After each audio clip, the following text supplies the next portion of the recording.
Well, Obama administration and Clinton campaign communications director Jennifer Palmieri came on the show last night to talk about her new book, Dear Madam President, as well as the profound changes that have taken place in the Democratic Party that she has served for 25 years.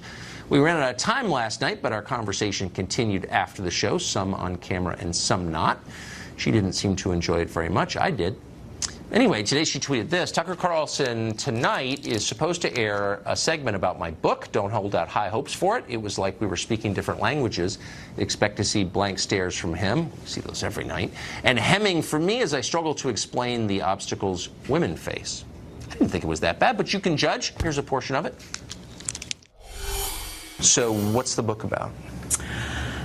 So the book is about, I wrote it, I wanted to be consciously forward-looking. I wanted to be consciously optimistic. So I said, I want to write not a book about the campaign. I want to write a book of advice about, based on, I had two experiences, what I learned watching a woman running for president and the obstacles that I think still exist for women. And I wrote it as a letter to the first woman president because I wanted everyone reading it to believe that's what they could be.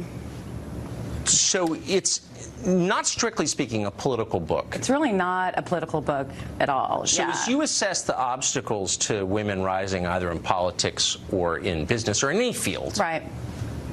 Was it exclusively men? Was it other women? Was it a combination? It is. I think I did not go into Hillary's campaign thinking that it was a big deal to elect the first woman president or that it was going to be hard, okay? I feel like I've had a great career. I've had men and women both that supported me, great mentors, and I thought we had equality. But there is a question about women and ambition that exists. When Hillary was a senator, right? She was really popular. People liked her a lot in that job. When she was Secretary of State, she was really popular. People liked her in that job. When she was a candidate for Senate, she wasn't as popular. She confounded them. And I think it is because she has always been a woman who was stepping out of roles that women traditionally have. I mean, do you believe that the hatred that exists for Hillary Clinton is rational? Do you think that she is deserving? Do you think that Hillary Clinton has done so much in her life that she is deserving of the hatred? Does it not strike you as if something's amiss there? I don't know. I mean, I marvel at how much I'm disliked sometimes. I'll be honest with you. I will say this. You, my friend, are not disliked the way Hillary Clinton is. I will say this, which I think is actually interesting, and you can speak to it. You've been in Democratic politics for more than 20 years. You worked for Leanne Panetta and John Edwards and Bill Clinton. Yeah. You worked for Hillary Clinton. All of those people, while liberal maybe for the time, by today's standards, are conservative Democrats. I mean, let's be honest. The country has moved. The country That's really my question. Moved. So Hillary Clinton could never run for any office on her husband's 1992 platform. So, That's true. But no Democrat could. No, the country has changed since 1992. The country is not dealing with the same problems it's dealing with since 1992. It's a very different thing. But that is not what my book is about. What my book is about is recognizing that there are still problems, there are still obstacles that stand in the way, some which women, some which we have inherited, some which live in, my own mind in terms of, inhibitions I feel about being able to speak my mind, or if I say this, am I going to be attacked?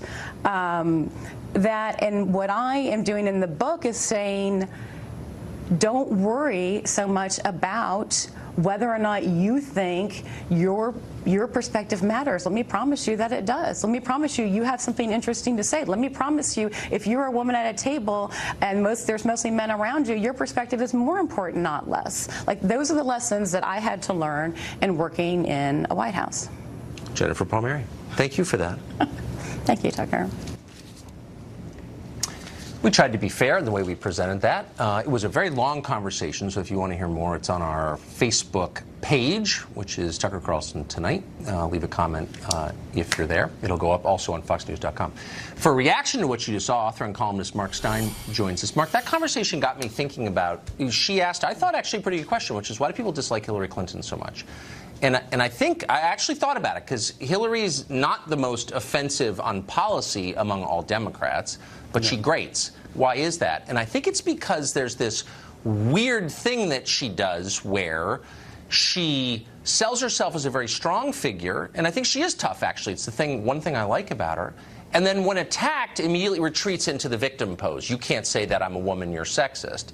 And you just sort of think, that's unfair. That's not good sportsmanship. Like, pick one. Are you ferocious and tough, or are you weak and persecuted? Does that bother you? Yeah. Yeah, I think that's actually the problem. But that duality, as it were, I think derives from her role. She's not only someone who's a politician in her own right, but she was also, for many years, and this is how she came to national prominence, the spouse of a prominent politician. And I think that's the difference. When you look at, I was struck by the subtitle of Jennifer Palmieri's book, an open letter to the women who will run the world. Well, actually, outside the Democrat Party and outside America, women do run a lot of the world. I don't happen to agree with them. I mean, Angela Merkel has single-handedly wrecked Europe by letting in millions of phony baloney refugees. Theresa May is going all super wobbly on Brexit. But what they're not is the wife of the previous guy, which doesn't pass the smell test. Well, and you can't shatter the glass ceiling when you're doing this Latin American Eva Peron thing. That's such a good point. But shouldn't it be off limits, just as a matter of fairness, to pose as someone who's tough and decisive, and then when questioned, as you would question anybody who seeks to have power over you, whip around and accuse the person of bias for asking a conventional question? Like, that shouldn't be allowed. No, and again, I think what's interesting to me is that the rest of the world has moved way beyond this. So all this talk about how America is uniquely sexist, I don't get. I sat in the Australian Parliament during Prime Minister's Question Time and watched Julia Gillard, a Labour Prime Minister whom I don't happen to agree with, and Julie Bishop, the Deputy Leader of Her Majesty's Loyal Opposition at that time, clobbering each other back and forth. And neither of them would say, if it all goes wrong, they don't say, oh, stop beating up on me, I'm a woman. The fact is, this disastrous investment in Hillary Clinton, to go back to what you've been talking about on the rest of the show, I mentioned this on your show a couple of months back, and I think it's an important point. One reason the party has gone left is because Democratic centrists were represented by the kleptocrat Clintons for so long. Yes. So if you're in the Democrat Party and you don't want to feel dirty because the Clintons are in it for themselves, they're opportunists, they're running this rotten charity which is basically there to provide them with a head of state lifestyle when the public declines to make them heads of state. If you're a Democrat, the left is the comparatively clean side of the party. Totally right. It's totally right.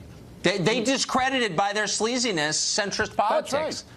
That's a very smart point, which I'd never thought of, but I think you're absolutely right. That has huge repercussions, and Jen Palmieri ought to be addressing that instead of condescendingly telling the rest of the world that Hillary is the future, because that ain't true. Very smart. Mark Steyn, as always, thank you. Thanks a lot, Tucker.